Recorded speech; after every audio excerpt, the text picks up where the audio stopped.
강화된 사회적 거리두기 시행 17일째인 오늘 국내 코로나19 신규 확진자가 3,000명대 초반으로 집계됐습니다.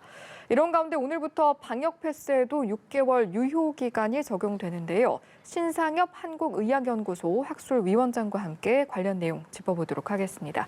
어서 오십시오. 네, 안녕하세요. 안녕하십니까. 신규 확진자는 줄어들고 있습니다만 위중증 환자 수 계속해서 1,000명대에 보이고 있는 상황이거든요. 오미크론 현황을 포함해서 지금까지의 상황 좀 어떻게 판단하고 계신지요? 일단 한때 8,000명대에 육박했던 이제 신규 확진자 수 규모가 이제 3,000명대 정도로 이제 많이 감소해 있는 상태인데요. 예. 그럼에도 불구하고 이제 위중증 환자 수가 이제 계속 1,000명대를 2주 정도 계속 유지가 되고 있거든요. 그런데 이제 지금 지나오는 과정에서 근데 좀 몇 가지 좀 긍정적인 부분들이 있습니다. 예. 가장 대표적인 거는 이제 3차 백신 접종이 진행되면서 특히 이제 60세 이상의 그런 고령층에서 예방 접종률이 높게 나타나면서 최근 들어서 이 60세 이상의 고령층에서의 확진자 수 규모가 줄고 있고요.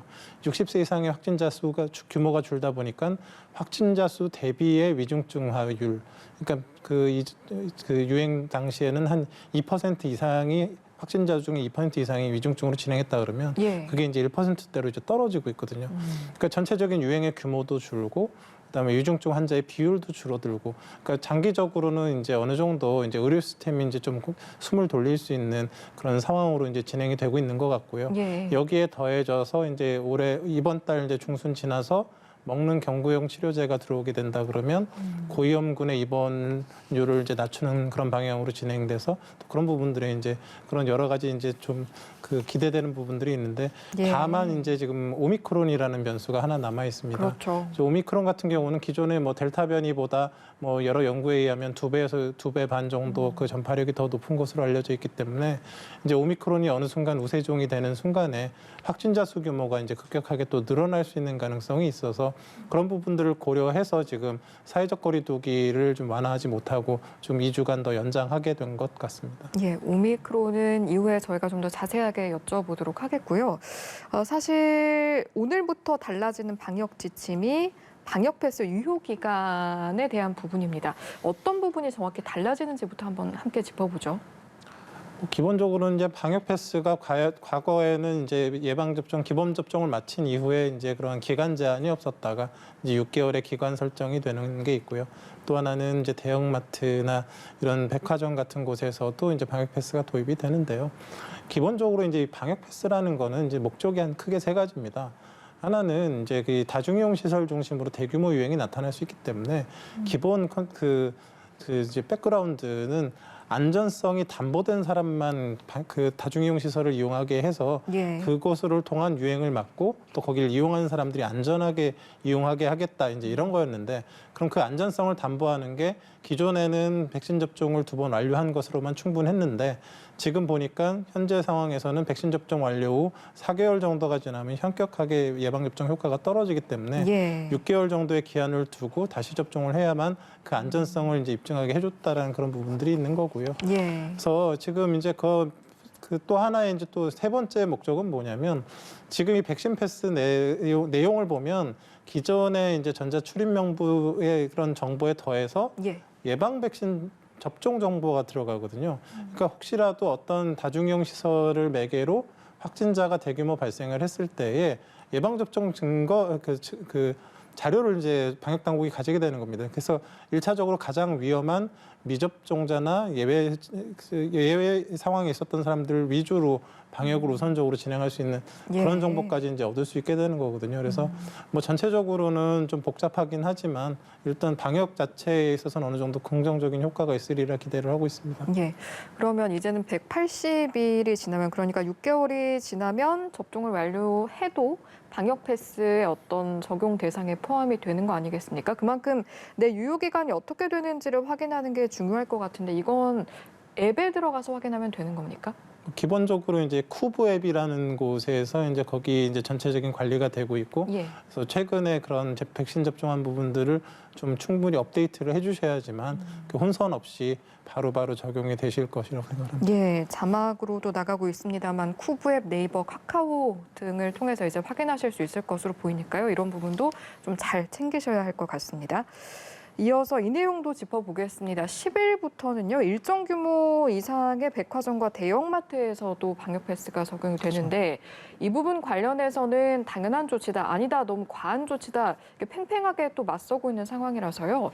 전문가로서 방역 측면에서 어떤 입장에 대해서 좀 더 무게를 실어주고 계십니까? 이제 그 방역의 견지에서 이제 다중이용 시설들이 여러 종류가 있는데 그 위험도를 따질 때 몇 가지를 보는 게 있습니다. 예. 가장 중요한 거는 1번이 산밀의 공간이냐, 환기가 어려우냐, 이런 공간이 1차적으로는 굉장히 위험한 대상에 들어가는 거고요. 두 번째는 그런 공간에 사람들이 모였는데 마스크를 벗어야 되는 상황이 생기느냐.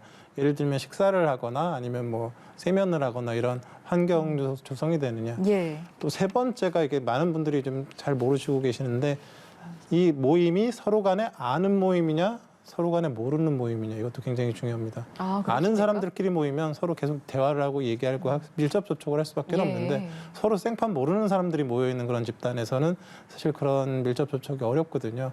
이제 그런 부분들을 고려했을 때에 사실 백화점이나 그 대형 마트는 세 가지 다 어느 정도에 해당이 되는 부분들이 있었습니다. 다만 이제 그런 것 도입을 하기 위해서 좀 실제적인 그런 좀 어려움들이 좀 있었던 부분들이 있었는데 지금은 뭐 이런 형평성이나 뭐 위험도 이런 부분들을 다 같이 고려해서 지금 백화점이나 이제 대형마트도 방역 패스 대상에 들어오게 된 것 같습니다. 예, 그러면 과도한 통제까지는 아니다라는 입장이시네요. 뭐 방역의 견제에서 좀 도움이 되리라 생각을 합니다. 알겠습니다. 청소년 방역 패스는 3월부터 시행이 되는데 최근에 또 10대 감염률이 높아지고 있어서 이 방역 패스 관련한 부분이 청소년의 어떤 접종률 견인에서는 어떤 역할을 하리라고 보십니까? 일단 지금 이제 뭐 1월 말 2월 초쯤 되면 아마 우리나라도 오미크론이 우세지형이 될 가능성이 많다고 생각을 합니다. 그런데 이제 오미크론이 이런저런 연구를 해보면 그 소아에게 있어서 감수성이 높습니다. 그러니까 소아가 더 잘 걸립니다. 그래서 델타보다 소아가 더 잘 걸리는 그런 특징들이 지금 확인이 되고 있고 그리고 지금 최근 델타 유행 상황에서도 지금 소아 청소년이 이 인구 대비로 따지면 성인보다 발생률이 더 높습니다. 일단 이제 대부분 이제 방학에 들어간 상황이기 때문에 지금 이 방학 동안은 이제 학교 내에 그런 대규모 유행은 나타날 수가 없고요. 그러니까 이제 안전하게 이제 개학해서 등교 수업을 하기 이전에 가능하면 지금 오미크론의 대항에서도 그렇고 지금 실제적으로 뭐 그 델타 상황에서도 확진자가 늘고 있고 그리고 확진자 중에서 한 20%가 입원합니다. 다 쉽게 이렇게 회복하는 것도 아니거든요. 그래서 가능하면 그런 부분들을 정부에서 잘 설명해서 그 초청소년 예방 접종을 좀 원활하게 좀 진행을 했으면 좋겠습니다. 알겠습니다. 그리고 거리두기 같은 경우에는 현행 조치를 16일까지 2주 더 연장하기로 했는데 사실 아직 연장 여부에 대해서 이달 말의 경우는 알 수는 없습니다만 이달 말에 또 설 연휴가 포함되어 있지 않겠습니까? 앞으로 거리두기를 한 번 더 연장하는 부분의 필요성에 대해서는 어떻게 판단하십니까? 지금 이제 지금 기존의 거리두기가 연장된 뭐 기본적인 그런 몇 가지 조건들이 하나가 아직은 그런 위중증 환자 관리가 충분치 못해서 의료 시스템 부하가 심하다라는 게 하나가 있고요. 그리고 3차 백신 접종이 진행은 되고 있는데 이게 효과를 나타내려고 그러면 앞으로 한 달 정도는 조금 더 기다려야 되는 부분들이 있고 경구 치료제가 곧 도입될 예정인데 이것도 도움이 되려면 1월 말 정도가 돼야 되거든요. 그러니까 어느 정도 1월 말 정도가 되면 3차 백신 접종의 효과도 좀 누릴 수 있고 그 전체적으로 오미크론 변이를 대응하는 그런 좀 숨을 돌릴 수 있는 그런 상황들이 이제 벌어질 수는 있을 것 같거든요. 그 간은 어쨌건 간에 어느 정도 그런 그 사회적 거리두기 유지 정도를 통해서 이제 관리를 하는 게 이제 필요하리라 이제 판단이 되었던 거고. 그래서 아마도 뭐 2주가 지난 이후에도 그런 오미크론 변이의 양상과 그런 경구 치료제 도입 또는 위중증 환자의 그런 비율 이런 것들을 따져서 아마 새롭게 또 판단을 해야 될 것 같습니다. 알겠습니다. 1월 말에 나올 수치들이 굉장히 중요하겠네요. 이런 상황에서 문재인 대통령 그리고 김부겸 총리 오늘 각각 정상화하는 원년을 만들겠다. 그리고 K방역 2.0이 필요하다 이렇게 밝혔는데 이런 일련의 목표들을 좀 달성하기 위해서는 어떤 전략이 필요하다고 보시는지요? 지금 이제 사실은 방역 당국에서 가장 핵심적인 그런 코로나19 통제 요소로 제안을 하고 있는 거는 3차 백신 접종입니다. 일단 3차 백신 접종을 하게 되면 델타 변이에 대한 예방 효과는 상당히 뛰어난 그런 상황이고 오미크론 변이에 대해서도 아주 충분하지는 않지만 한 75% 내외의 방어력을 가지게 되고 예. 실제적으로 위중증 환자로 진행하는 경우는 뭐 거의 95%에 가까울 정도로 이제 진행을 막아주기 때문에 3차 백신 접종만 하더라도 어느 정도 이제 의료 시스템이 안정을 기하고 경구 치료제가 도입이 돼서 의료 시스템의 이런 방역 당국이나 의료 시스템 관리가 편안하게 될 때까지 버틸 수가 있거든요. 그래서 예. 일단은 3차 백신 접종과 이제 소아청소년 백신 접종이 일차적인 목표가 될 것 같고요. 그런 상황에서 이제 오미크론이 설령 유행하더라도 지금 어느 정도 그 위중증화율이 좀 낮은 걸로 되어 있기 때문에 예. 그런 상황에서 이제 그 경제와 방역을 다시 아우를 수 있는 그런 단계적 일상회복이 조심스럽게 또 시작될 수 있으리라 생각을 하고 있습니다. 말씀해 주신 것처럼 먹는 치료제도 앞으로 이제 일정 부분 의료 체계 부담을 덜어주는 데는 역할을 좀 할 것으로 보이는데 지금 중증병상 가동률 보니까 수도권 같은 경우에 5일째 60%대 보이고 있거든요. 이제 화이자의 먹는 치료제가 좀 들어온다라고 하면 이런 부분도 좀 더 안정화가 될 수 있을 거라고 기대해 볼 수 있을까요?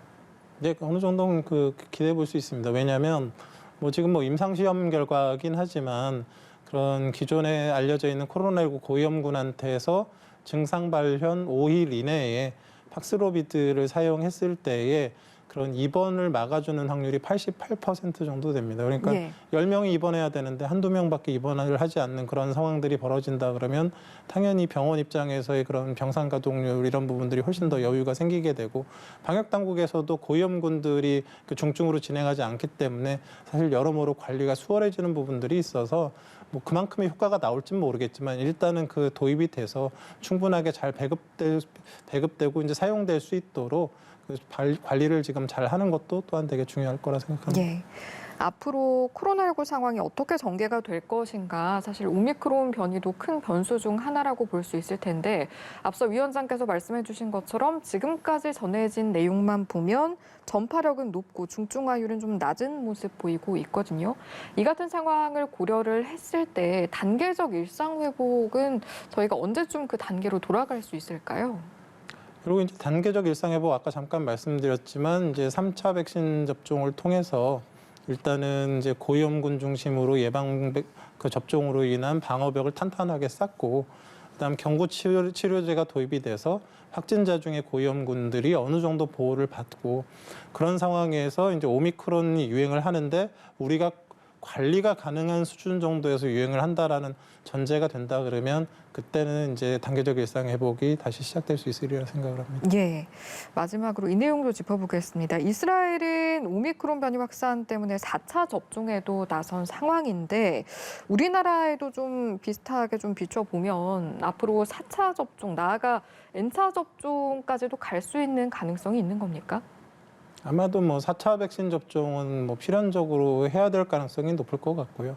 그 이후에 뭐 6개월이나 1년 단위 이제 독감 백신과 같은 추가 백신 접종이 진행이 될 가능성이 높고요. 예. 이스라엘 같은 경우는 지금 4차 백신 접종을 하면서 좀 주저주저했던 것이 기존의 백신 가지고 할 거냐 아니면 좀 기다렸다가 오미크론에 더 잘 듣는 백신을 개발해서 추가 백신 접종을 할 거냐 가지고 좀 고민을 했었던 걸로 알고 있었고요. 예. 알고 있고요. 지금은 우리는 지금 일단 3차 백신 접종으로 델타를 맞고 오미크론에 대해서 어느 정도 방어력을 가지는 이런 전략을 지금 이제 추구하는 그 시기이기 때문에 4차 백신 접종은 조금 추이를 봐야 될 것 같습니다. 예, 알겠습니다. 여기까지 듣도록 하죠. 지금까지 신상엽 한국의학연구소 학술위원장과 이 시간 함께했습니다. 고맙습니다. 네, 고맙습니다.